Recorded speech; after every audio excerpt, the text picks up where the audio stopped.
নমස්කාරය කියන පන්සිල් ගන්නට.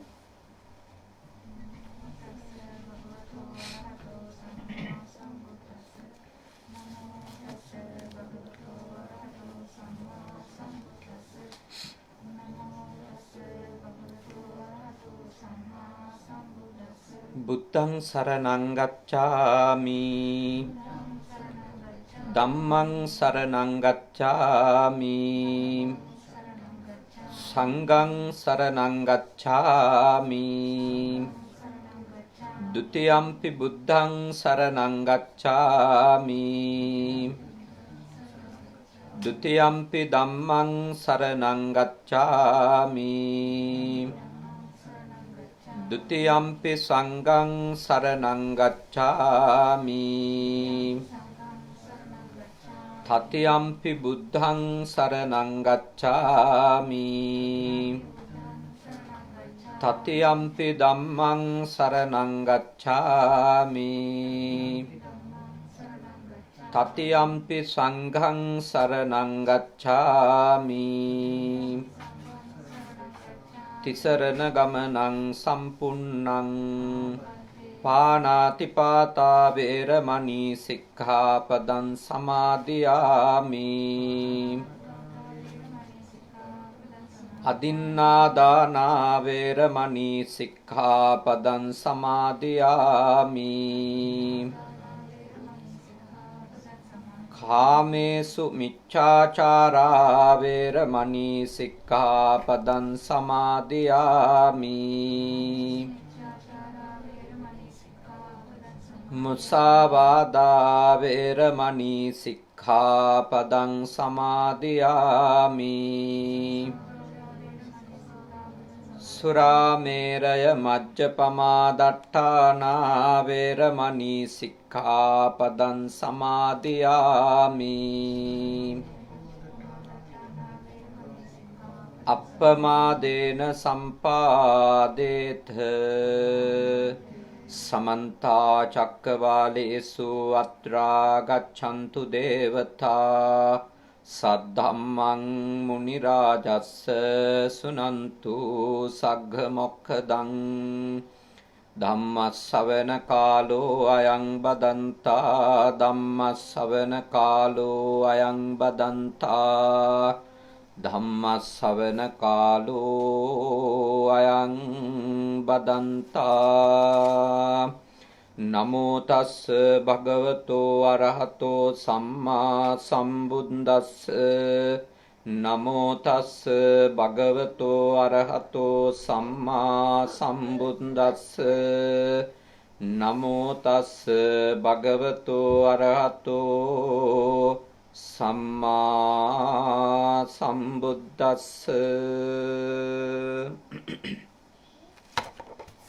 කාරුණික ශ්‍රද්ධාකාමී පින්වතුනි අපේ පින්වත් පිරිස චිබා දිස්ත්‍රික්කයේ ජපාන චිබා දිස්ත්‍රික්කයේ සහ ඉබරකි දිස්ත්‍රික්කයේ ආදී දුර පළාත්වල ඉඳලා පැය කිහිපයක් මග කාලය ගෙවාගෙන බොහෝම ශ්‍රද්ධාවෙන් යුක්තව අද කනගවා පළාතේ පිහිටා තිබෙන කනගවා සුගත භාවනා මධ්‍යස්ථානයේට බොහෝම ශ්‍රද්ධාවෙන් යුක්තව දානයක් සකසාගෙන ආවා.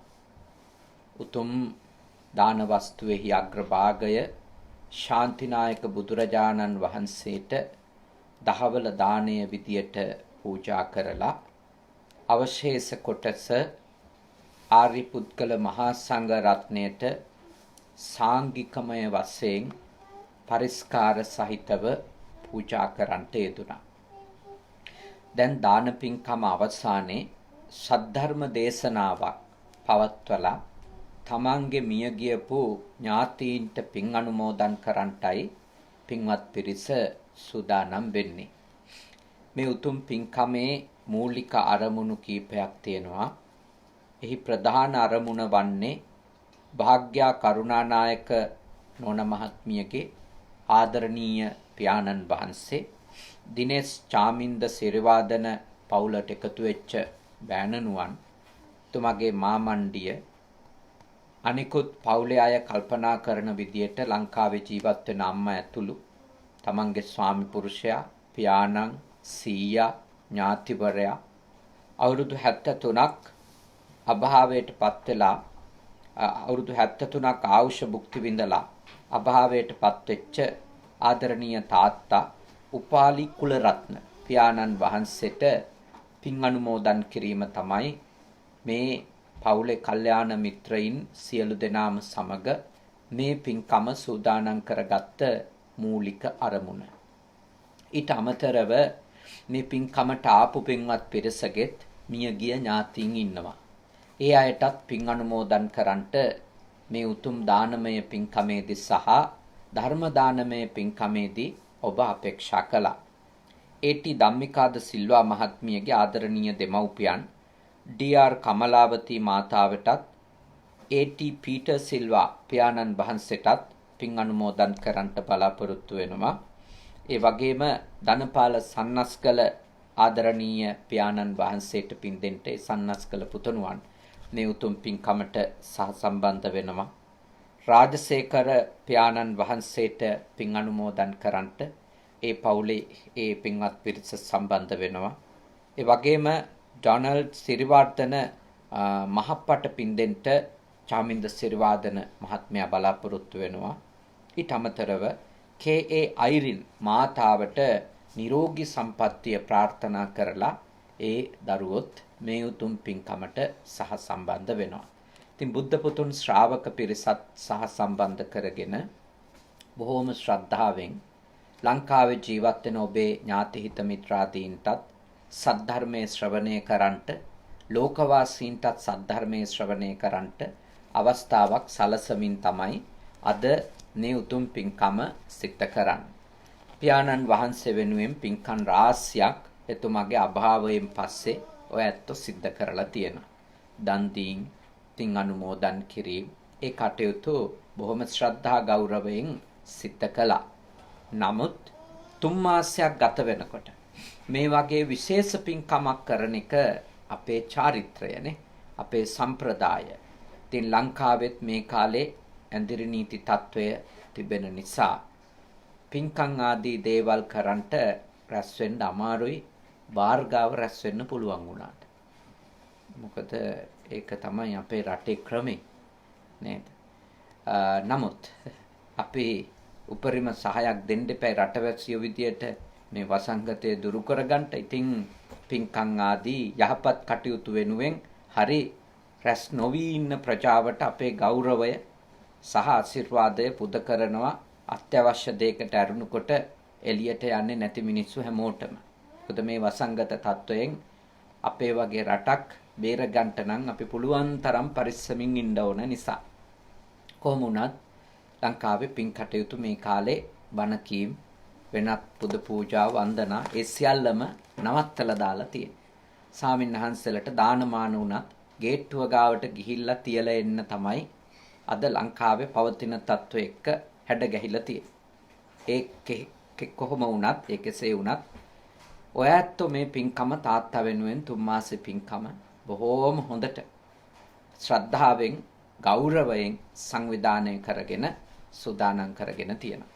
ඉතින් මේ ආපෝ සියලුම දෙනාට වගේම බුද්ධ පුතුන් ශ්‍රාවක පිරිසටත් සද්ධර්මය ශ්‍රවණය කරලා ධර්මාවබෝධයක් ලබාගෙන ඒ පින්පෙත් ඔයත්තන්ගේ ඥාතීන්ට අනුමෝදන් කරන්න පුළුවන්. බණ අහන අයට විශේෂයෙන්ම තමන්ගේ නමින් මේ වසංගත කාලේ කවුරු හරි මැරුණා නම් ඒ අත්තන්ට පින් අනුමෝදන් කරන්නටත් මේ දේශනාව අවසානයේ පුළුවන්කම අවස්ථාව උදා වෙලා තියෙනවා. ඉතින් මම මේ දේශනා සිද්ධ කරන්නේ මේ කාලේ ධර්ම ග්‍රන්ථයක් ඇසුරු කරගෙන.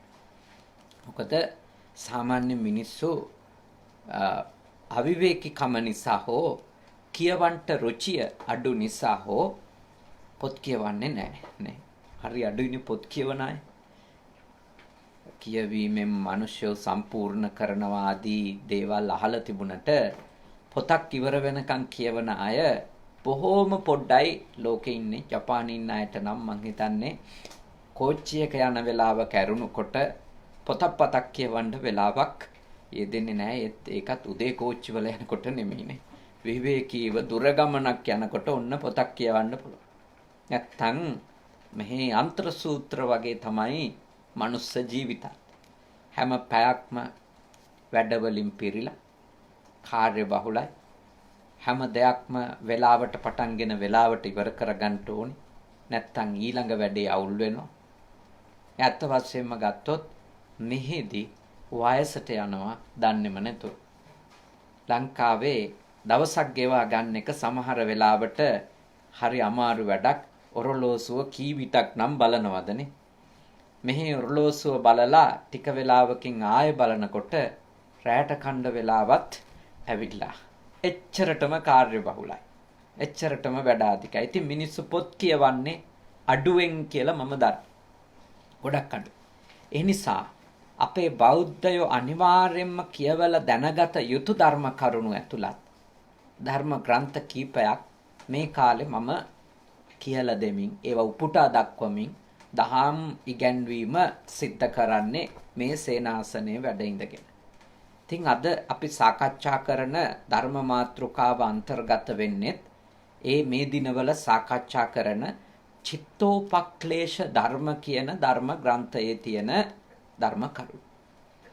දැන් අපේ හිත ගත්තොත් මේ පොඩි ළමයි ඉපදිච්ච ගමන් ඒගොල්ලොන්ගේ හිත හරි ප්‍රභාස්වරයි. හරි පිරිසිදුයි. පිරිසිදුයි කියන්නේ එක ක්ලේශයක්වත් අනුසය වශයෙන්වත් යටවත් නෑ කියන්න බෑ. අපි තරම් අපිරිසිදු නෑ. අපේ හිත තරම් අපිරිසිදු නෑ මේ පොඩි දරුවෝ ඉපදිච්ච ගමන්.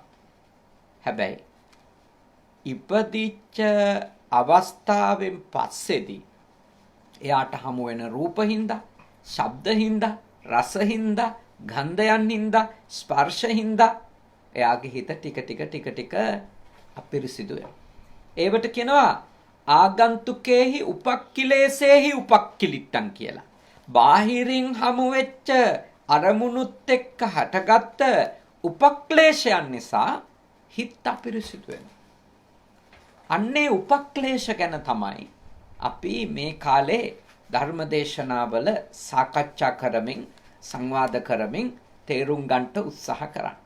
ඉතින් ලෝභය කියන අවිජ්ජා විෂම ලෝභ කියන ඒ උපක්ලේශය ගැන අපි ධර්ම කරුණු රැසක් සාකච්ඡා කරලා තියෙනවා. අහපු නැති අයට බුද්ධ පුතුන් YouTube නාලිකාවට එකතු වුණොත් මේ වංචක ධර්ම සහ චිත්තෝපක්ලේශ ධර්ම කියන මාතෘකාව යටතේ කරපු දේශනාවල ඒ දහම් කරුණු ඉගෙන ගන්නට පුළුවන්. ඊයේ නැවැත්තුව තැන ඉඳලා තමයි අද කියලා දෙන්නේ. ඊයේ දේශනාව නිමා කළේ ලස්සන ජාතක කතාවක තිබිච්ච තොරතුරු සාකච්ඡා කළා. ඒ ජාතක කතාවේ එක කුමාරයෙක් බෝධිසත්වයෝ ඇත්තටම. එතුමා වනාන්තරයක් මැදින් ගමන් කරද්දී ඒ ඇහැ කන නාසය දිව ශරීරය කියන ඉන්ද්‍රියන් පහට හමු වෙච්ච අරමුණු වල වසඟ නොවි ඒ වනාන්තරය හරහා ගිහිල්ලා රාජ්‍යයක් අත්පත් කරගන්න හැටි ගැන තමයි කියලා දුන්නේ දේශනාවේ.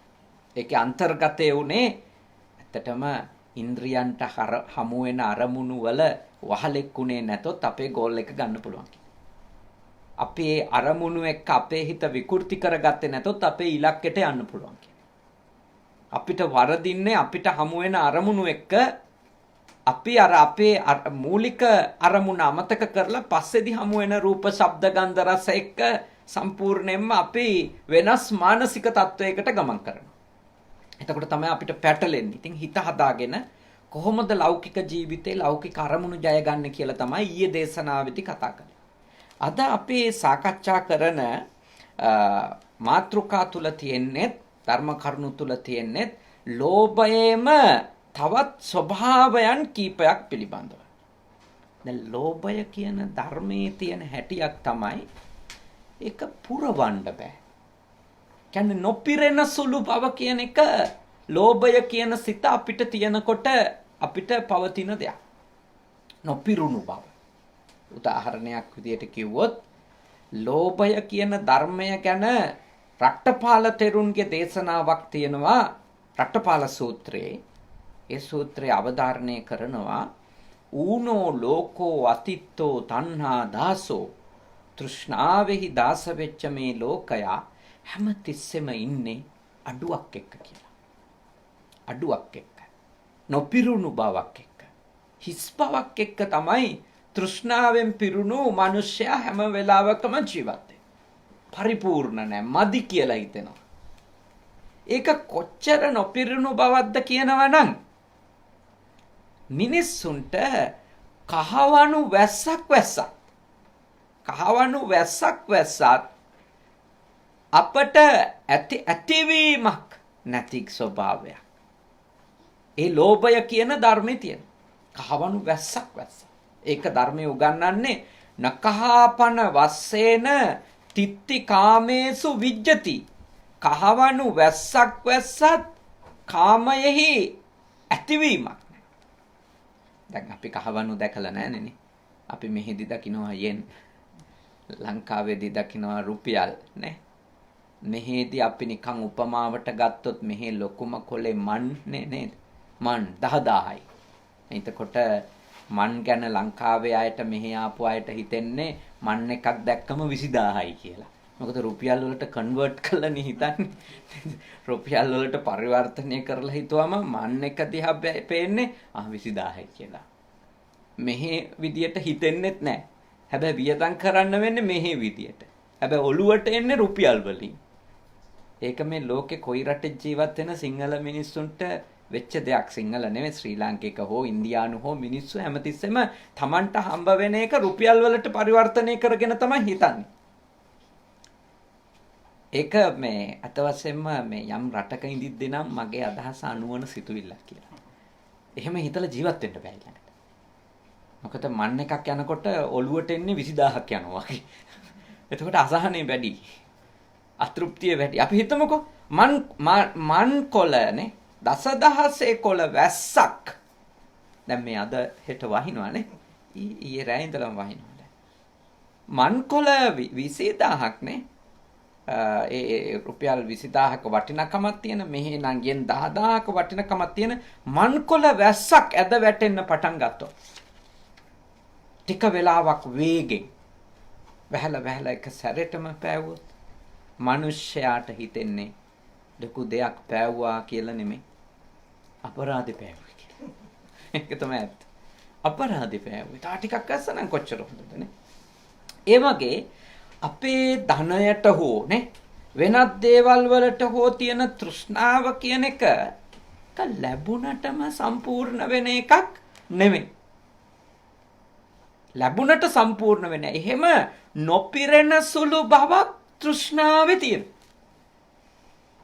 මේක මම පොදුවේ කිව්වට තම තමන්ගේ ජීවිත වලින් තමයි මේක දකින්න ඕන. මට එන තෘෂ්ණාව ඒක පිරිමහන්න පුළුවන් එකක්ද? ඒකට කොච්චර ලැබුණොත්ද සතුට? දැන් උදාහරණ සරලව ගමුකෝ. දැන් ඔයත්තන්ගේ දරුවෝ ඉන්නෝනේ පොඩි දරුවෝ. මේ දරුවෝ කොච්චර කීකරු වුණොත්ද ඇති කියලා. කිසිම අම්මා කෙනෙක් කිසිම තාත්තා කෙනෙක් දන්නේවත් නෑනේ. දන්නේ එකම දෙයයි. මේගොල්ලෝ අපිට ඕන විදියට අපි කියන විදියට හැදෙන්න ඕන. හැබැයි අපේ ආසාව ඒ කියන්නේ මෙයාලා කීකරු වෙන්න ඕන ප්‍රමාණය ගැන අපේ ආසාව ඇත්තටම අපි දන්නේ නැහනේ. ඒ කොච්චර කීකරු වුණොත් ඇති කියලා කිසිම අම්මා කෙනෙක් දන්නේ නැහැ. කිසිම තාත්තා කෙනෙක් දන්නේ නැහැ. ඒ හින්දා හැමතිස්සෙම හිතන්නේ වෙන අයගේ ළමයි නම් හොඳට ඉන්නවා අපේ උන් තමයි මෙහෙම කියලා. ඒක මේ මනුස්ස ධර්මයක්. ඒක මනුස්ස ධර්මයක්. එහෙම තමයි හිතේ. ඊළඟට බිරිඳගෙන් සැමියාට සැමියාගෙන් බිරිඳට නේද? එකිනෙකාට ලැබෙන ආදරය ගැන හිතන්න. ආදරය, බලා ගැනීම, ගරු කිරීම, අගය කිරීම, සොයා බැලීම. ඔය වගේ දේවල් ගැන හිතන්න.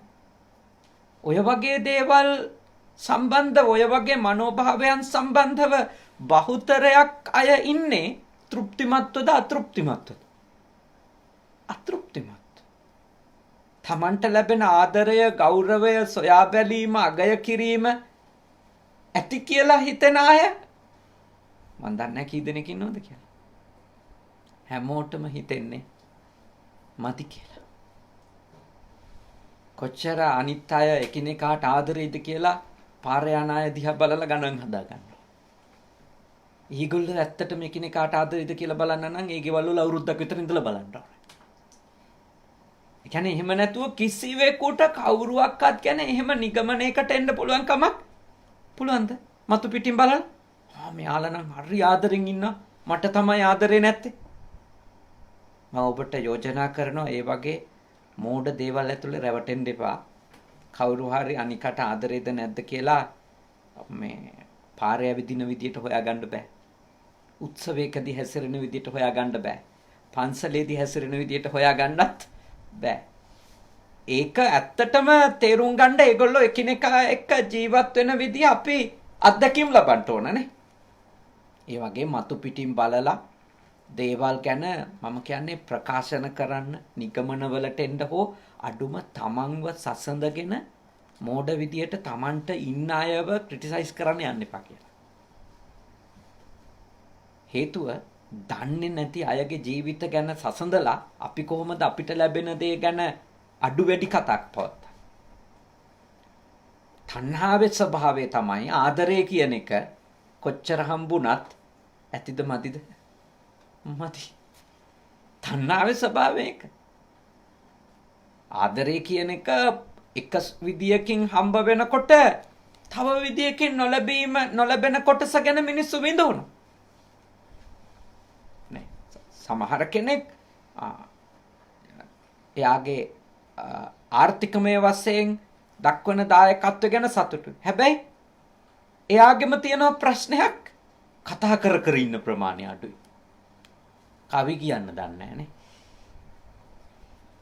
ඉතින් අර කොච්චර gedara භෞතික පහසුකම් සැලසුවත් කවි ටික නැත්තම් ආයතන අසහනේ නේ අතෘප්තිය.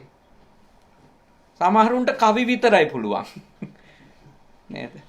ජීවත් කරවන්න අවශ්‍ය කරන ධනය හොයාගෙන එන්න ඒව කරන්නේ. ඊට පස්සේ හිතන කවි කණ්ඩද කියලා. අසහනේ ඊළඟටනේ. අසහනේ. දැන් මෙහෙම ගත්තම තණ්හාව මුල් වෙලා මට ඔබට කියලා දෙන්න ඕන. තණ්හාව මුල් වෙලා තියෙන සියලු සම්බන්ධකම් ඇතුලේ තියෙන්නේ මොකද්ද? අතෘප්ති. සියලු සම්බන්ධකම් ඇතුලේ තියෙන අසතුට. කලකිරීම. එපා වීම. හිස් බව, නොපිරුණු බවනේ. ඔය ටික තමයි බහුලව තියෙන්නේ. මම කියන්නේ 100%ක්ම කියලා. බහුලව තියෙනවා ටික. අතෘප්තිමත් මිනිස්සු. ඒ නොපිරුණු බව කියන එක තණ්හාව කියන චෛතසිකයේ ස්වභාවය. ඒක මුල් වෙච්ච ආදරය, ප්‍රේමයනේ, කැමැත්ත, ලෝලත්වය ඔය කියන මොන නමෙන් හැඳින්නුවත් අන්තිමට තියෙන්නේ අපේ තණ්හාවක්නේ.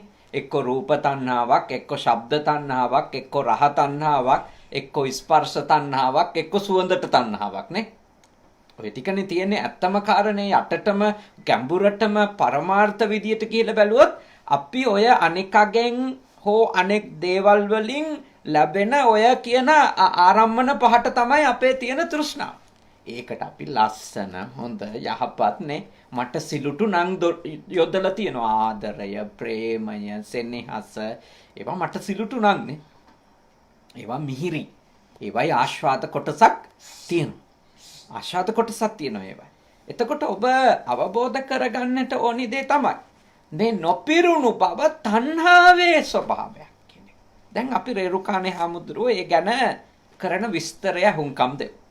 උන්වහන්සේ මෙහෙම විස්තර කරනවා. පොළොවේහි ඇතිතාක් ගං කිව්වේ ගංගාවලින් හෝ මහා ජලස්කන්ධයක් පොළව ඇති වූ කාලයේ පටන් අද දක්වා සාගරය කරා ගලා බසින මුත් මහා සාගරය ජලයෙන් නොපිරෙන්නේය. මේ පොළොව ඇති වෙච්ච දවස් ඉඳලානේ මේ පෘථුවියේ ආරම්භයේ ඉඳලම අද දක්වාම ලිං වලින්ද වැව් වලින්ද පොකුණු වලින්ද මේ හැම එකකින්ම ගලාගෙන යන ජලය කොහෙටද ගමන් කරන්නේ? මහ මුහුදට ගමන්. හැබැයි මහ මුහුද පිරීලයි කියලා එකක් හොයාගන්න තියෙද? නැහැ. මහ මුහුද කියන එක කවදාවත් පිරෙන්නේ නැහැ. මේ පෘථුවියේ ආරම්භය අපිට හිතා ගන්න බැරි තරම් මිලියන ගාණක් දුර අතීතයක් නේ මේ පෘථුවියේ ආරම්භයකට ගියොත්. එදා ඉඳලා අද මේ අපි බණ කියන 2021 දක්වාම ආවත් වතුර ගලාගෙන ආවත් මූද පිරීලා නැහැ. ඊළඟට උන්වහන්සේ මෙහෙම කියනවා. අදත් පැමිණෙන තාක් ජලය මහා සාගරය ගන්නේය. නොපිරෙන්නා වූ ඒ මහා සමුද්‍රයේසේ සත්වයාගේ ලෝභයද කිසි කලෙක නොපිරෙන්නේය. හරියට අපේ හිතත් මොන වගේද? මහ මුහුද වගේනේ. මහ මුහුද වගේ. අපේ හිතේ තියෙන තණ්හාව අපිට මොනවා ලැබුණත් පිරෙන්න දෙන්නේ. ඇති කියන හැඟීම ඇති කර ගන්න දෙන්නේ.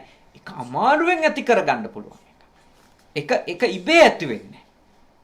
ස්වභාවිකව ඇති වෙන්නේ. මහ මුහුදට කොච්චර වතුර වැටුණත් පිරෙන්නේ නැහැ වගේමයි හිත තණ්හාවෙන් යුක්තව තියෙන තාක්කල් හිත තෘප්තිමත් කරන්න බෑ. හිත සතුටු කරන්න බෑ. හිතට පිරුණු බවක් ඇති කරන්න බෑ. මෙහෙම උන්වහන්සේ ළඟට සඳහන් කරනවා. 100ක් ලැබූ කල්ලි ලෝභය වැඩි 1000ක් පතන්නේ. 100ක් ලැබුණම 100 කෙරෙහි ලෝභය වර්ධනය වෙලා ඊළඟට හොයන්නේ 1000ක් නේ. 1000ක් ලැබූ කල්ලි දසදහසක්. දසදහස ලදහොත් ලක්ෂයක්. ලක්ෂය ලැබුවහොත් කෝටියක්. මේ විදියට තමයි අපි ප්‍රාර්ථනා කරගෙන යන්නේ. මුලින් 100ක්වත් නැති කාලේ නම් හිතෙන්නේ මොකද්ද? 100ක් හම්බුණා නම් ඇති කියලානේ. හැබැයි ලැබුණට පස්සේ ඒ කතාව හිතෙන්නේ නැහැ. 1000ක් තිබුණා නම් 1000ක් නේද? මුලින් මේ රටට ඇවිල්ලා මේ නිහොංගෝ ගක්කෝ යන කාලේ, සෙම්මුන් ගක්කෝ යන කාලේ මාසෙට ඉතින් කොළ 7ක් 8ක් හම්බුණත් ඇති කියලා හිතනවද නැද්ද? හිතනවා.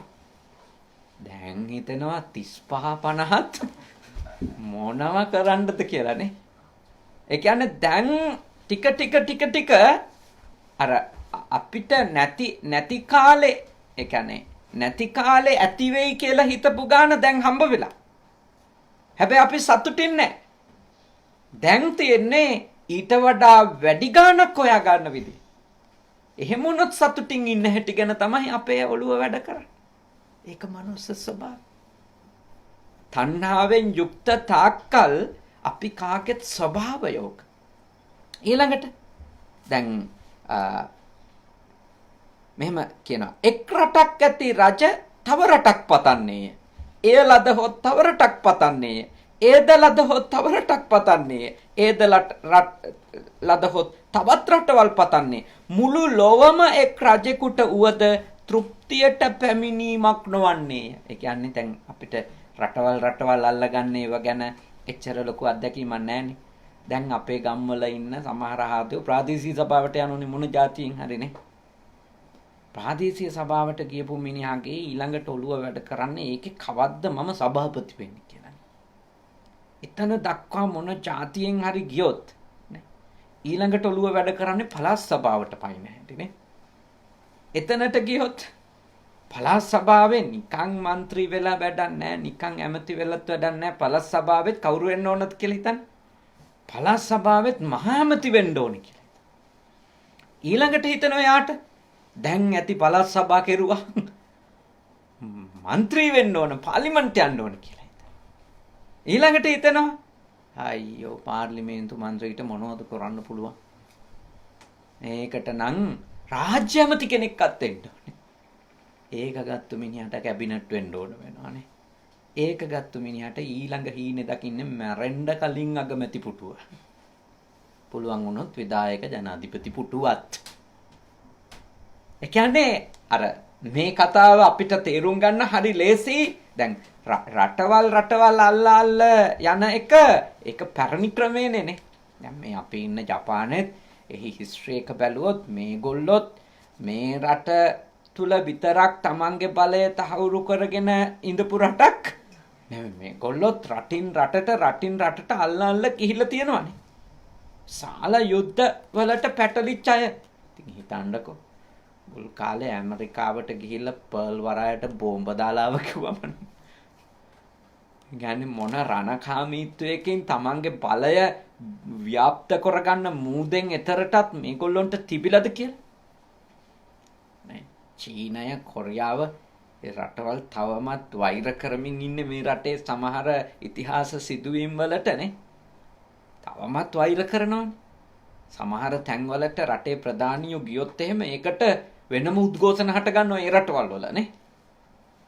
අඩුම සමහර ස්මාරක ගාවටවත් යනවට කැමති නැහැ. එතකොට හිතන්නේ මේ අපිට කරපු එක අද අනුමත කරනවා කියලා.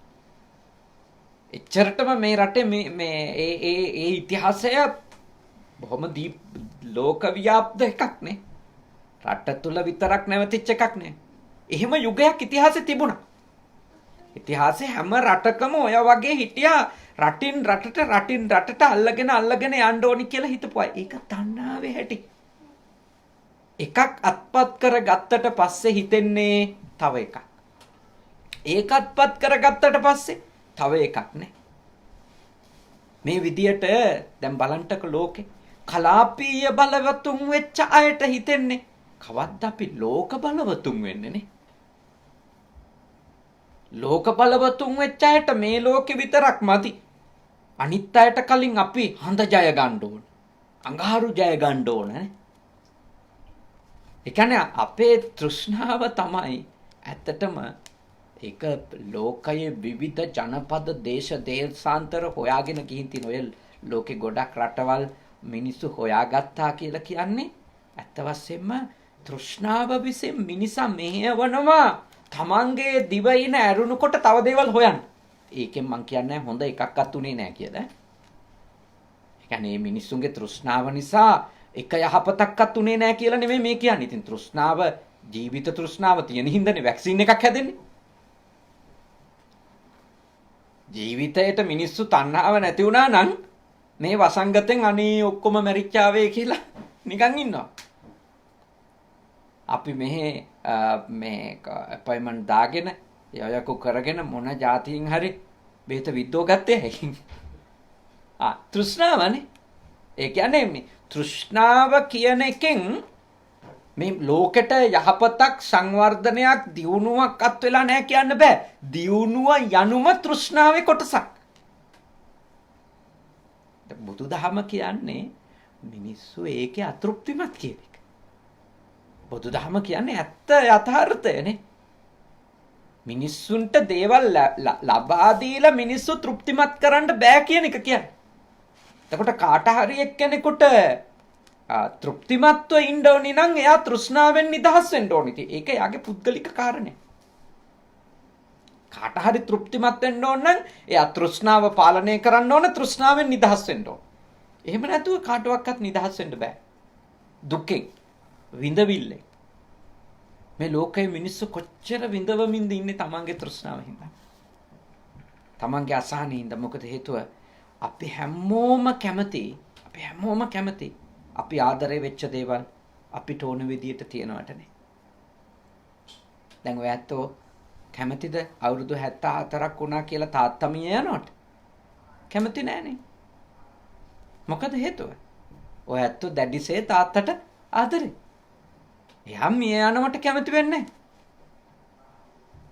අපේ අම්මා තාත්තා මැරෙනවට, අපේ දුව දරුවෝ මැරෙනවට, විවාහ වෙලා ඉන්න අයට තමන්ගේ බිරිඳ සැමියා මිය යනවට කැමති නැහැ. කොච්චර හිංසාකාරී කෙනෙක් වුණත් තමන් එක්ක අවුරුදු 20ක් 30ක් එකට ජීවත් වෙන මිනිස්සයා නම් මැරෙනවට කැමති නැහැ. ඒ මොකද හේතුව?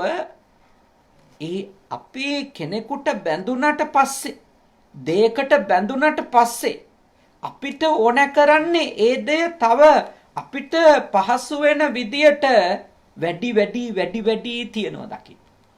වර්ධනය වෙනවා දකින්න. එහෙම නැතු අපි ඒක නැති වෙනවට, අපි අකමැති විදියට වෙනස් වෙනවට අපි කැමති නැහැ. ඒක තමයි තෘෂ්ණාවේ රටාව. දැන් මේ ලෝකේ රටවල් කොච්චර හරි අල්ලගත්තත් තෘප්තිමත් නැහැ කියන එකට හොඳම උදාහරණ කතාවක් මේ පොතේ පෙන්වලා දීලා තියෙනවා මහා මන්දාතු රජුරුවන්ගේ කතාව. මේ කතාව පොඩ්ඩක් ඔබ ඉගෙන ගන්න එක හොඳයි.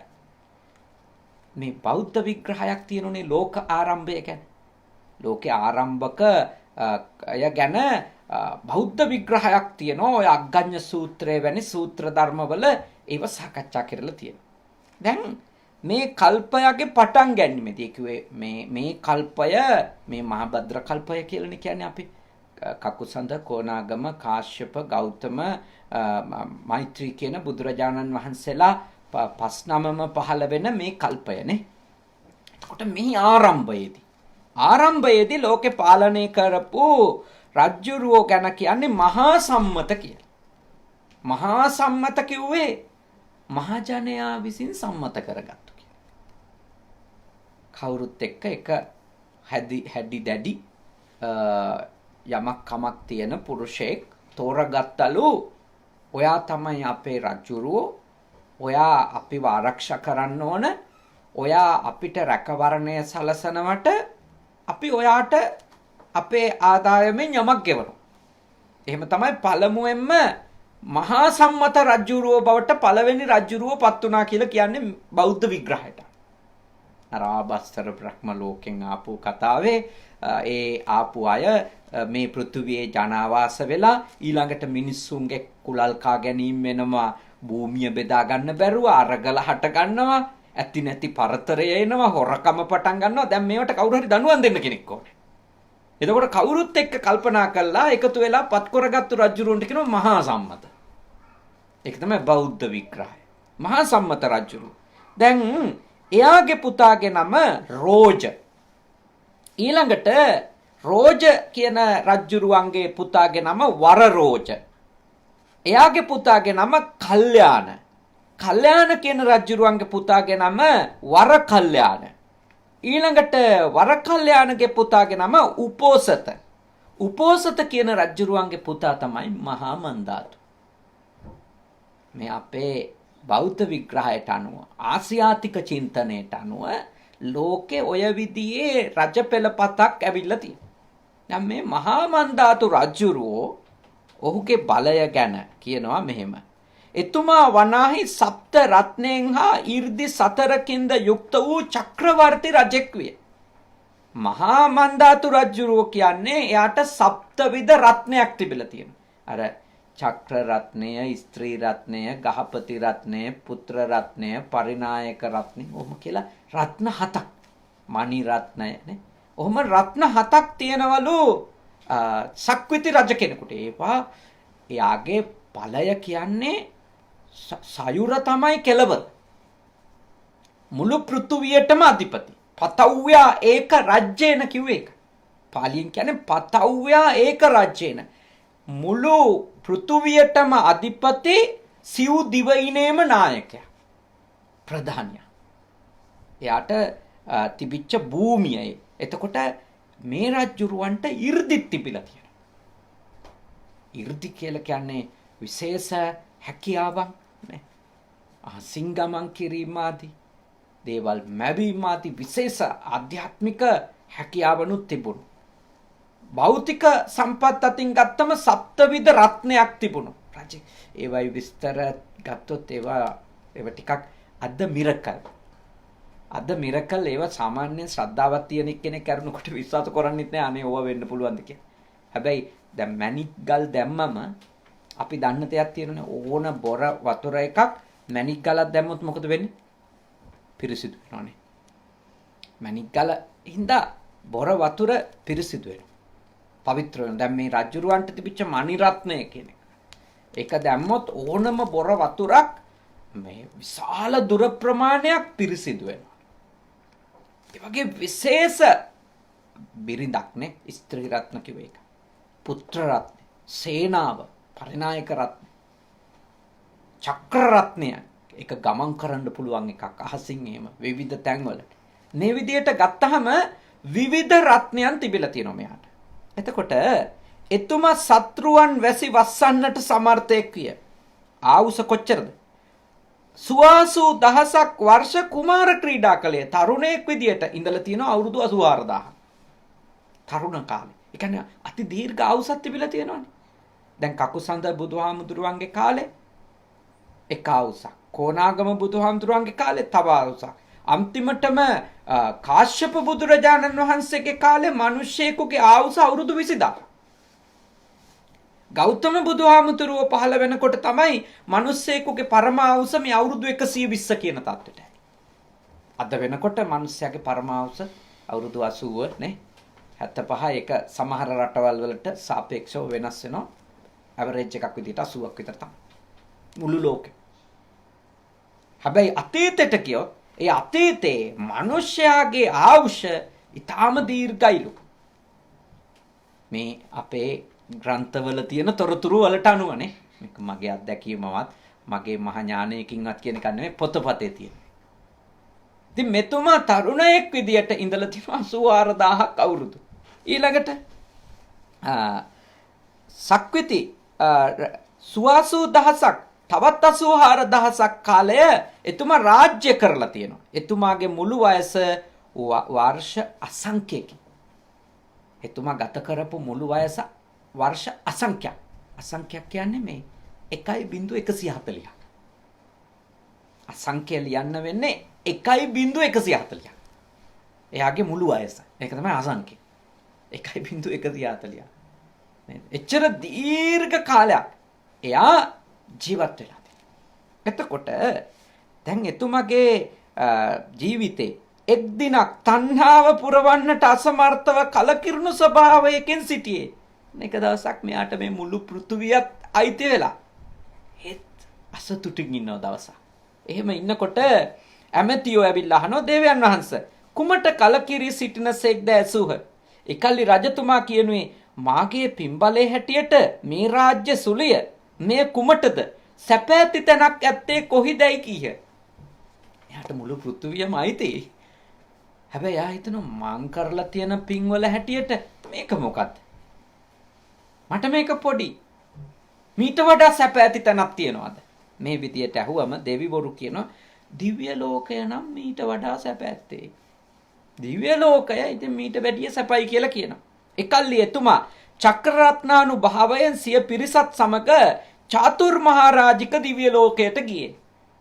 ආසන්නම පෘථුවියට අපේ ධර්මයට අනුව අපේ ධර්මයට අනුව පිළිගන්නේ පෘථුවියට ආසන්නම දිව්‍ය ලෝකේ කියලා චාතුර් මහරජික. ඉතින් ඒ දිව්‍ය ලෝකයට ගිහිල්ලා තියෙනවා. එහිදී දෙවිවරු එතුමා පිළිගෙන රාජ්‍යද දුන්න. ස්වකීය පිරිසද පිරිවරාගෙන එතුමා එහි දීර්ඝ කාලයක් රාජ්‍ය කළේ. දිව්‍ය රාජ්‍ය ලැබීමෙන් ලෝභය තවත් වැඩුණා මිස එතුමා තෘප්තියටපත් නොවිය. එයාට දැන් දිව්‍ය රාජ්‍යෙත් හම්බුණා. හැබැයි තව ටිකක් තණ්හාව වැඩි වුණා මිසක සතුටුුන්නේ නැහැ. මෙහෙම එයා එක දිව්‍ය ලෝකෙන් දිව්‍ය ලෝකෙට යනවා. නේ? එක දිව්‍ය ලෝකෙන් දිව්‍ය ලෝකෙට යනවා. ඒ යන හැම දිව්‍ය ලෝකෙකම ටික කාලයක් ඉන්නකොට බලය අත්විඳගෙන එයා අසතුටටපත් වෙනවා. අතෘප්තිමත් මිනිස්සෙක් වෙනවා. අන්තිමටම මෙයාට ඇති වෙලා දෙවනි සක්‍රයක් පහළ වී ඔහුද එපමණ කල් රාජ්‍ය කොට මිය ගිය. මේ කතාව දීර්ඝ කතාවක්. මම අන්තිමටම කියන්නම් මෙහි වැදගත්ම කොටස. දැන් මෙයාගේ ශරීරය ටික ටික දිරා යනවා. මරණයට ලං වෙනවා. කොච්චර කාලයකට පස්සේද? අවුරුදු අසංඛ්‍යයකට පස්සේනේ. 1.140කට පස්සේ. මරණයට ලං වෙනවා. එතකොට එකල්ලි එතුමා දෙව්ලොවින් බැස මිනිස් ලොව තමාගේ උයනට පැමිණියේය. يعني ආපහු පනුස්සයා තමන්ගේ මුලටම ඇවිල්ලා තිනේ. කියන්නේ මේකේ ලස්සන පණිවිඩයක් තියෙනනේ. මුළු ලෝකෙම අපි සතුට හොයා ගියත් අන්තිමටම තියෙන්නේ සතුට කොතනද? තමන් තුලනේ. තමන් තුල සතුට.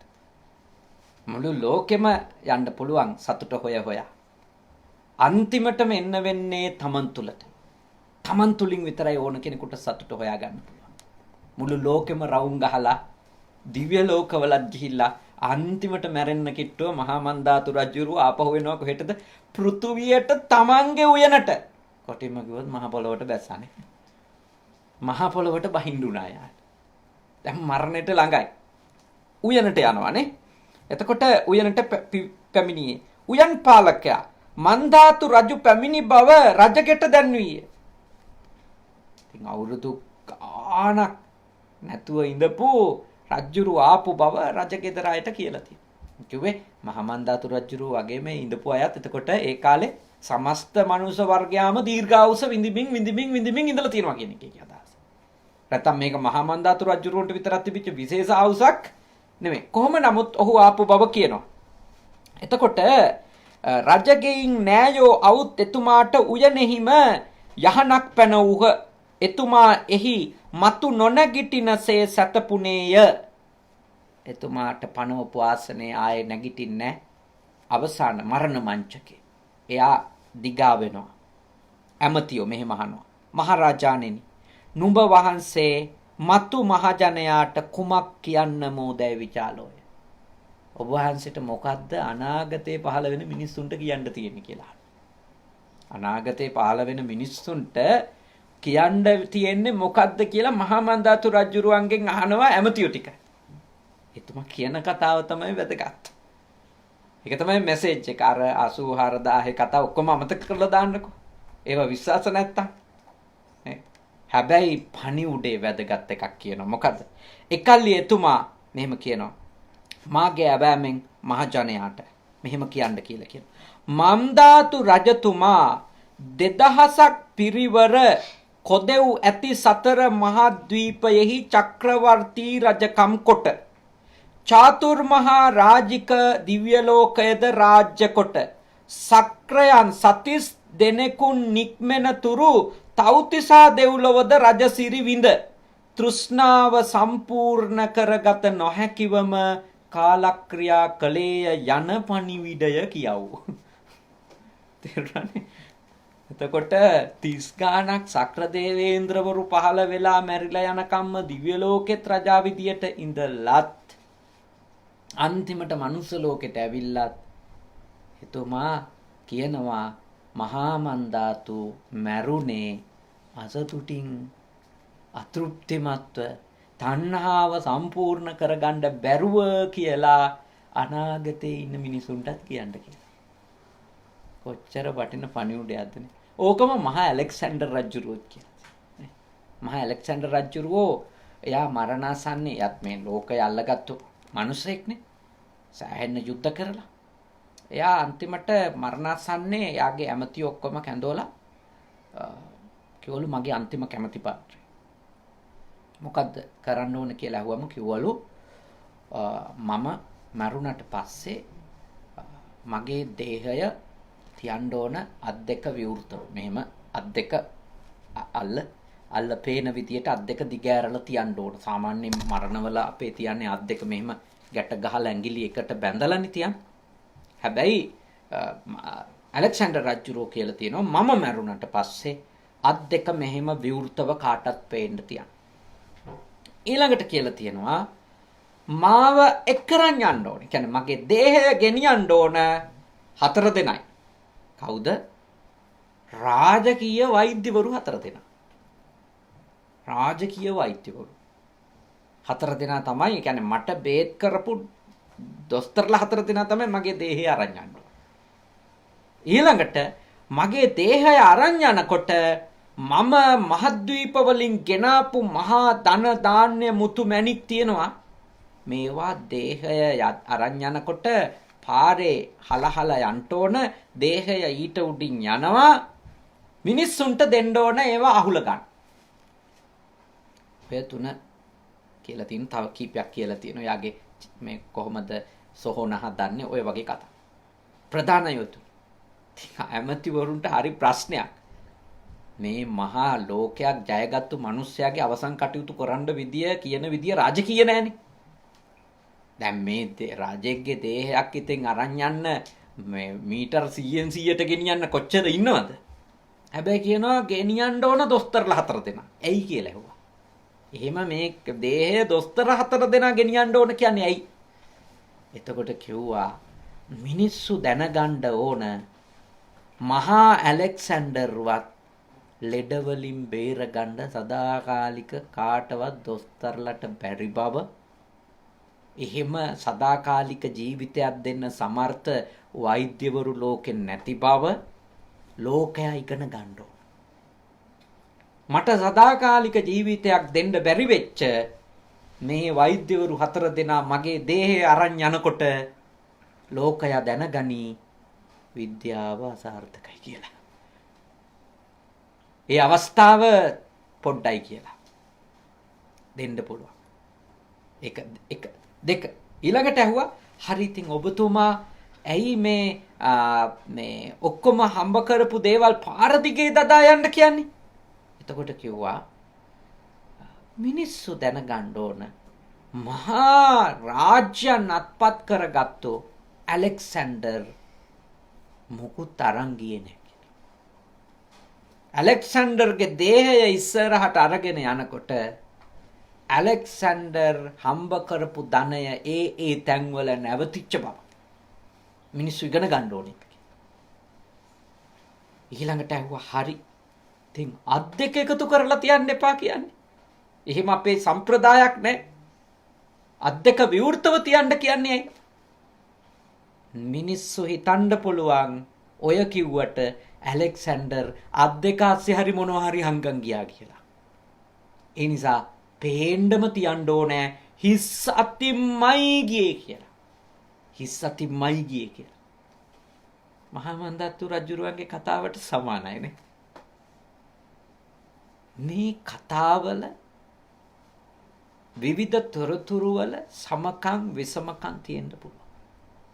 හැබැයි මේක ඇතුලේ තියෙන පණිවුඩේ එකක් මොකක්ද? ලෝකය අල්ලගත්තුනේ. ලෝක බලවතුන් මහමන්දාතු රජුරුණන් දිව්‍ය ලෝකේ දක්වා බලය පතුරවපු බලවතුන් අන්තිමට ඔවුන් යන්නේ හිස් අතින්. තෘෂ්ණාව කියන එක කවදාවත් සම්පූර්ණ කරගෙන කාටවත් මැරෙන්න හම්බ වෙන්නේ නැහැ. අටු මේගොල්ලෝ කොච්චර ආක්‍රමණිකයෝ විදියට වැඩ කරලා තිබුණත් යථාර්ථය හරි අවබෝධ කරගන්න මැරලා තියෙනවා නේ. යථාර්ථය හරි අවබෝධ කරගන්න මැරලා තියෙනවා. මේ ලෝකේ බහුතරයක් දෙනා මිය යන්නේ Tamanට එහෙම යථාර්ථයක් තියනවා කියලාවත් තේරුම් අරන් නෙමෙයි. ඇලෙක්සැන්ඩර් මිත්‍යා දෘෂ්ටික රජ කෙනෙක් අපිට අනුවනේ. සම්මා දිට්ඨික එකත් බෞද්ධ එකත් නෙමෙයි. නමුත් එයා අවබෝධ කරගන්න තියෙන දේ අවබෝධ කරන් තියෙනවා. මේ කොච්චර හිස් දෙයක්ද මම කරේ කියලා අන්තිම. ඒ අවබෝධය මං හිතනවා ඊළඟ භවයේ යහපත් කරගන්න යටුතව්වක් වෙන්නේ. ඒ තේරුම් ගැනීමනේ. මහා මන්දාතු රජුරුවොත් අසංඛ්‍යක් අවුරුදු ජීවත් වෙලා නික්ම යනකොට අපිට දීපු පණිවුඩේ තමයි තෘෂ්ණාව කියන එක. කවදාවත් කොච්චර දේවල් හම්බුණත් සම්පූර්ණ කරන්න නම් බැරි එකක්. මම යෝජනා කරනවා ඔක තේරුම් අරගෙන මෙහි ඉතින් හරි හම්බ කරන් ජීවත් වෙන්න කියලා. තේරුණා? ඕක තේරුම් අරගෙන මෙහි කරන රස්සාවක් කරන බිස්නස් එකක් කරන් යන්න. හැබැයි ඔබ හිතාගත්තොත් මේ ටික ගත්තම සතුට ලැබෙයි, අර ටික ගත්තම සතුට ලැබෙයි, අතනත් ඇල්ලුවම සතුට ලැබෙයි නේද? අන්න ඒ මනස්ගතෙන් විතරක් නිදහස් වෙලා ඉන්න. ඒක හම්බෙන්නේ නැහැ. මහා මන්දාතුටත් අන්තිමට හිස් අතින් තමයි යන්න ඕනේ. මහා ඇලෙක්සැන්ඩර්ටත් හිස් අතින් තමයි යන්න ඕනේ. ඕක දැනගෙන ඉන්නවා නම් නේද? අපේ රටවල් ඇතුලේ පහළ වෙච්ච අවුරුදු 72ක පාලකයෝ අපේ රට අද තියෙන අනතුරේ නෑනේ නේද? 72ක නෙවෙයි දැන් 75ක් විතර වෙන්නේ නැති නේ. සූත්‍ර දාලා ගිහිල්ලා. එතනින් පස්සේ පාලනය කරපු මිනිස්සු අඩුම මහා මන්දාතු රජුරුවන්ගේ කතාවවත් ඉගෙනගෙන තිබුණා නම් අපිට ලංකාව දිහා බල මෙච්චර හූල්ලන්න වෙන්නේ නැහැ. අඩුම ඕකවත් කතාවවත් තේරුම් අරන් හිටිනවා. මේ කතාවක් කියලා දුන්නම් කියන්නේ අයියෝ ජාතක කතා. නේද? ජාතක කතා අහලා හරියනවද? ඉතින් මේ කතාව ඇහුවත් මිනිහෙකුට හරියනවද? අඩුම මිනිහෙක් තමන්ගේ ලිමිට් එක ගැන හිතාගන්නේ නේ. පිස්සෙක් වෙන්න හොඳ නැහැ බලය ඇතුලේ කියලා. ධනය කියන එකට පිස්සෙක් වෙන්න හොඳ නැහැ කියලා නේ. මේ අවුරුදු ගානක් තිස්සේ නිදහසෙන් පස්සෙම අපේ රට අත්විඳින ප්‍රශ්නවල හේතු මහා මන්දාතු රජුරවන්ට තේරිච්ච එකනේ. තේරිච්ච නැති එක. එහෙම වුණා නම් මිනිස්සු මීට වැඩිය මිනිස් වර්ගයාට මෙහෙවර කරලා මිය යන්න පුළුවන් මැන්ඩෙලා වගේ අයනේ. එහෙම ලෝකේ පහළ වුණානේ මිනිස්සු. ඒගොල්ලෝ බලයනේ ප්‍රැක්ටිස් කළේ. බලය තිබුණා ඒගොල්ලෝ දේශපාලනය කළානේ. හැබැයි ඒගොල්ලෝ මිනිස් වර්ගයා වෙනුවෙන් නේ. සමස්ත සත්ව වර්ගයා වෙනුවෙන් යමක් ඉතුරු කරලා ගියා. යමක් ඉතුරු කරලා ගියා ඒගොල්ලෝ. දැන් මේ බුදුදහම කියන්නේ නැහැනේ රාජ්‍ය බලයපයි කියලා. රාජ්‍ය බලය, පොහොසත් වීම ඒව ලබා ගන්න. ඒවා බුදුදහම කිසිසේත් මහන්නේ. ඇයි ඔයා ඔච්චර හම්බ කරන්නේ? මොකටද ඔච්චර? අහන්නේ. බුදුදහම කියනවා ලබා ගන්න දෙයක් නිත්‍යානුකූලව ධර්මානුකූලව ලබා ගන්න. හැබැයි ලබාගෙන සතුටු වෙන්න හිටියොත් කවදාවත් සතුට නම් හම්බ වෙන එකක් නැහැ. මොකද කොච්චර දේවල් ලැබුණත් ලැබුණු වෙලාවේ සතුටක් තිබුණට ඊළඟ මිනිත්තු 5න් පස්සේ තියෙන්නේ අසතුටක් විතරයි. ඔය යථාර්ථයේ තේරුම් අරන් ඉන්න. අධාර්මික වෙන්න එපා, අවනීතික වෙන්න එපානේ. යුක්තිගරුකව දැහැමිව කටයුතු කරන් යන්න. ඉතින් බුදුදහම කියන්නේ ඔබට දියුණු වෙන්න එපා කියන්නේ හැමදේම අඩුම දාලා යන්න වෙන බවවත් දැනගෙන ඒකවත් තේරුම් අරන් අපි ජීවත් වෙන්න ඕනේ කියන්නේ.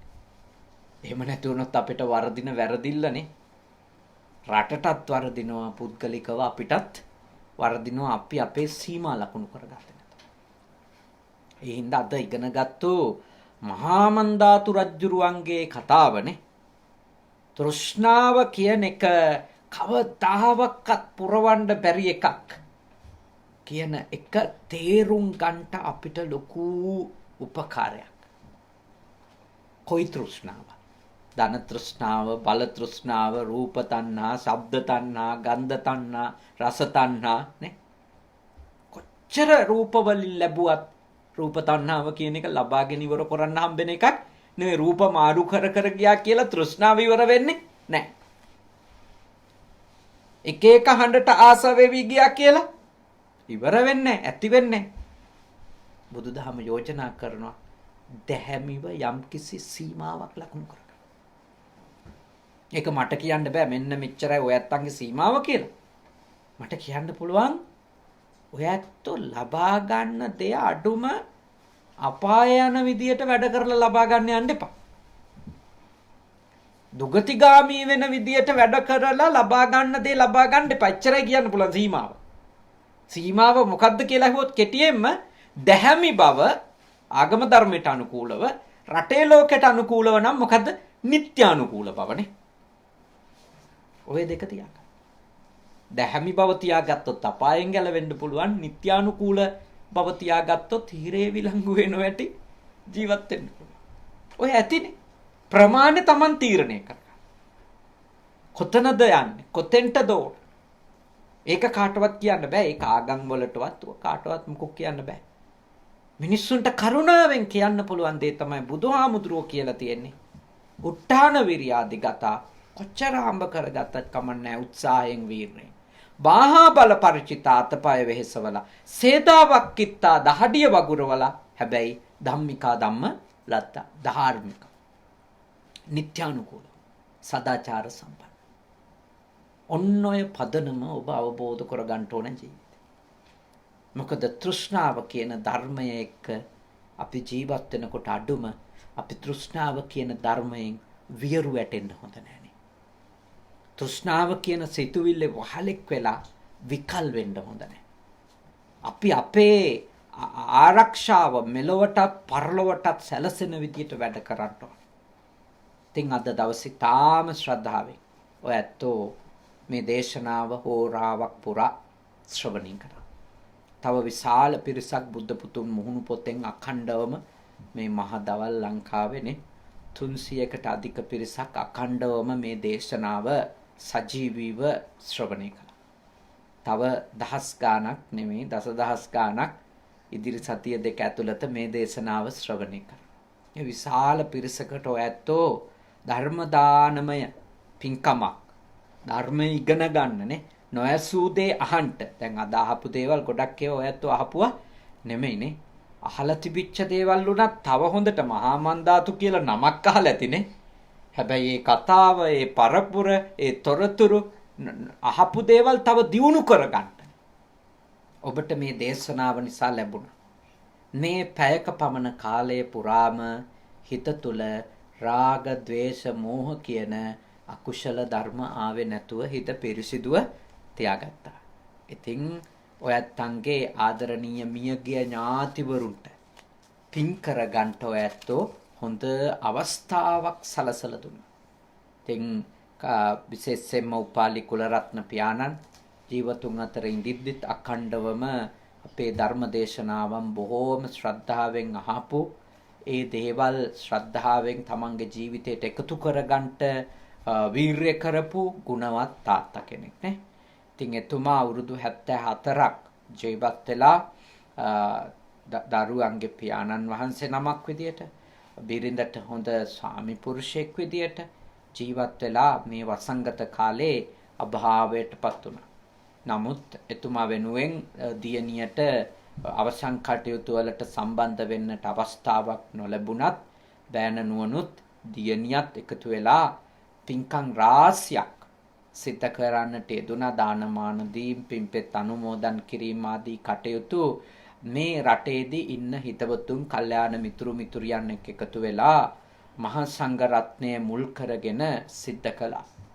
ඉතින් අදත් කනගවා සුගත භාවනා මධ්‍යස්ථානයට බොහෝම දුරකතර ගෙවාගෙන මේ පෞල් කීපයකම ඇත්තෝ ශ්‍රද්ධාවෙන් සහභාගී වෙලා දහවල බුද්ධ පූජාව තථාගත ලෞතුරා බුදුරජාණන් වහන්සේට පූජා කරන්නට යෙදුණා. ආර්ය මහා සංඝ රත්නයේ උදෙසා සපිරිකර සංඝගත දක්ෂිනාවක් පූජා කරන්නට යෙදුණා නේ. දානමාන විශාල ප්‍රමාණයක් නේ හදාගෙන ඇවිල්ලා පූජා කරා. බොහෝම ශ්‍රද්ධාවෙන් බොහෝම ඕනකමින් උනන්දුයි. ඉතින් මේ රැස් කරගත්ත පින් කුසලුත් ඒ වගේම විශේෂයෙන්ම බණ අහලා නේ ධර්මය අහලා රැස් කරගත්ත සියලුම පින් කුසලුත් උපාලි කුලරත්න ආදරණීය පියාණන් වහන්සේට භාග්‍ය නෝනගේ ආදරණීය තාත්තා චාමින්ද මහත්මයාගේ ආදරණීය මාමණ්ඩිය ලංකාවේ ජීවත් වෙන අම්මගේ ආදරණීය ස්වාමි පුරුෂයා ඔබතුමියගේ සහෝදරියෝ ඉන්නෝනේ සහෝදරියන්ගේ ආදරණීය තාත්තා පුංචි මුණුබුරු මිනිබිරියෝ මෙහෙත් ඉන්නවා අනිත් සහෝදර සහෝදරියන්ටත් ඇති ආදරණීය සීයා මේ පින් අත්කර ගනිත්වා සුවපත් වෙත්වා සැපවත් වෙත්වා. ඒ වගේම ඒටි ධම්මිකාද සිල්වා නෝනගේ ආදරණීය දෙමව්පියෝ ඩී.ආර්. කමලාවති මාතාව ඒ.ටී. පීටර් සිල්වා ආදරණීය පියාණන් ඒ වගේම අපේ සන්නස්ගල තරුණ මහත්මයාගේ ආදරණීය තාත්තා ධනපාල සන්නස්ගල මහත්මාණන් බණ්ඩාරවැල ප්‍රදේශනේ කළුතරනේ කළුතර ප්‍රදේශේ ජීවත් වුණු මතුගම කළුතරනේ කළුතර ප්‍රදේශේ ජීවත් වුණු ඒ වගේම රාජසේකර පියාණන් ඔබතුමාගේ පියාණන් වහන්සේ එතකොට ඊට අමතරව අපේ චමින්ද සිරිවාදන මහත්මයාගේ ආදරණීය මහප්පා තාත්තගේ අයියා ඩොනල්ඩ් සිරිවාදන මහත්මයාණන් ඇතුළු කොට මේ ආපු හැම දිනාගෙම නමින් මිය ගියපු කවුරු හරි පින් බලාපොරොත්තු වෙනවා නම් ඒ හැම දිනාම වනහපු බුද්ධ පුතුන් ශ්‍රාවක ශ්‍රාවිකාවන්ගේ නමින් මිය ගියපු සියලු දෙනාම ලංකාවෙත් ලෝකයේත් කොරෝනා වසංගතය නිසා මිය ගිය සියලු දෙනාම මේ පින් අනුමෝදන් වෙත්වා සුවපත් වෙත්වා සැපවත් වෙත්වා දුකින් මිදෙත්වා සසර භව ගමනේ උපදින හැම ආත්මකම සත්පුරුෂ ඇසුර ලබා ගනිත්වා කල්යාණ මිත්‍ර ඇසුර ලබා ගනිත්වා සද්ධර්මයම ශ්‍රවණය කරමින් ධර්මානුධර්ම ප්‍රතිපත්ති පූර්ණේ කරගෙන ඉක්මන් භවයකදී නිවනින් සැනසීම උදා කර ගන්නට උපාලි කුලරත්න පියාණන් වහන්සේ තෙමසකට පෙරමිය ගිය ඇතුළු මේ හැම දෙනාගේම ඥාතීන්ට මේ පින් පාරමී ධර්ම වේවා කියන උදාර සිත ඇති කරගෙන දැන් පැන් වාජනය අරගෙන පැන් වඩලා පින් අනුමෝදන් කරමු. එන්න අත ගන්න. මහත්යත් අත ගන්න. ඔබතුමත් අත ගන්න. හරි. ගාථාව කියන්ට ඉදම්මේ ඥාතේනං හෝතු සුඛිතා හොන්තු ඥාතයෝ ඉදම්මේ ඥාතේනං හෝතු සුඛිතා හොන්තු ඥාතයෝ ඉදම්මේ ඥාතේනං හෝතු සුඛිතා හුන්තු ඥාතයෝ යතාවාරි වහා පුරා පරිපූර්ණති සාගරං ඒවමේවයිතෝ දින්නම් පේතානං උපකප්පතේ උන්නමේ උදකං වට්ටං යතානින්නම් පවත්තති ඒවමේවයිතෝ දින්නම් පේතානං උපකප්පති. හොඳයි. දැන් පැත්තකින් තියලා කල්පනා කරන්ට දෙවියෝ මේ පින් අත්කර ගනිත්වා දෙවියන්ගේ ආශිර්වාදය ආරක්ෂාව බැල්ම ශක්තිය කුලරත්න මාතාව ඇතුළු කොට ලංකාවේ ජීවත් වෙන මේ හැම දෙනාගේම ආදරණීය මව්දෙමව්පියන්ටත් ඒ වගේම විශේෂයෙන්ම කේ අයිරින් මාතාව ඇතුළු සියලු දෙනාටත් සියලු දෙවියන්ගේ ආශිර්වාද ලැබේවා. මේ පින්කමට ආපු උදව් කරපු අපේ දිමුතු අපේ දායක සභාවේ මහත්මයා ඇතුළු සියලුම පින්කමට සම්බන්ධ වුණු දායක වුණු එළෝලු ආදී දේවල් විවිධ තැන්වල ඉඳලා ඔය ඇත්තන්ට එවපු මේ පින්කම ලස්සනට කරන්න කියලා ඒ හැම දිනාටමත් දෙවියන්ගේ ආශිර්වාදයෙන් නිදුක් බව ලැබේවා, නිරෝගී බව ලැබේවා, සුවපත් බව ලැබේවා, චිර ජීවනය වේවා. ලංකාවේ ජීවත් වෙන සියලුම ලංකා වාසීන්ට ලෝකවාසීන්ට දෙවියන්ගේ ආශිර්වාදයෙන් මේ වසංගත తত্ত্বය දුරින් දුරු වේවා. සියලුම යහපත උදා වේවා. සියලුම දෙවිවරු මේ උතුම් පින් අනුමෝදන් වී නිර්වාණ ධර්මය අවබෝධ කර ගනිත්වා කියන සිත ඇති කරගෙන සාදු කියලා පින් දෙන්න. අවසාන වශයෙන් ආදරණීය පියාණන් වහන්සේලා, මෑණියන් වහන්සේලා ඇතුළු මියගිය ඥාතීන්ටත් දෙවි දේවතාවුන්ටත් මියගිය සියලුම දෙනාටත් මේ උතුම් පින් අත්වීමෙන් ඔබ අප හැම දෙනාටමත් නිවනින් නිවී සැනසෙන්නට මේ පින කුසලය උතුම් පාරමිතාවක් වේවා, නිවනම අවබෝධ වේවා කියන සිත ඇති කරගෙන සාදු කියලා ප්‍රාර්ථනා කරමු. ආකාසට්ටා ච බුම්මට්ටා දේවා නාග මහිත්‍තිකා පුඤ්ඤන්තං අනුමෝදිත්වා චිරන් රක්ඛන්තු ශාසනං. ආකාසට්ටා ච බුම්මට්ටා දේවා නාග මහිත්‍තිකා පුඤ්ඤන්තං අනුමෝදිත්වා චිරන් රක්ඛන්තු දේශනං. ආකාසට්ටා ච බුම්මට්ටා දේවා නාග මහිත්‍තිකා පුඤ්ඤන්තං අනුමෝදිත්වා චිරං රක්ඛන්තු මම් පරන්ති තී. හැම දිනාටම උතුම් නිවනම අවබෝධ වේවා. අභිවාදන සීලිස්ස නිච්ඡං බුද්ධාපචායිනෝ චත්තාරෝ ධම්මා වඩ්ඩන්ති ආයුවන්නෝ සුඛං බලං ආයුරාෝග්‍ය සම්පatti සග්ග සම්පatti මේවච අතෝ නිබ්බාන සම්පatti ඉමිනාතේ සමිජ්ජතු. නිදුක් වෙත්වා, නිරෝගී වෙත්වා, සුවපත් වෙත්වා. සාදු සාදු සාදු.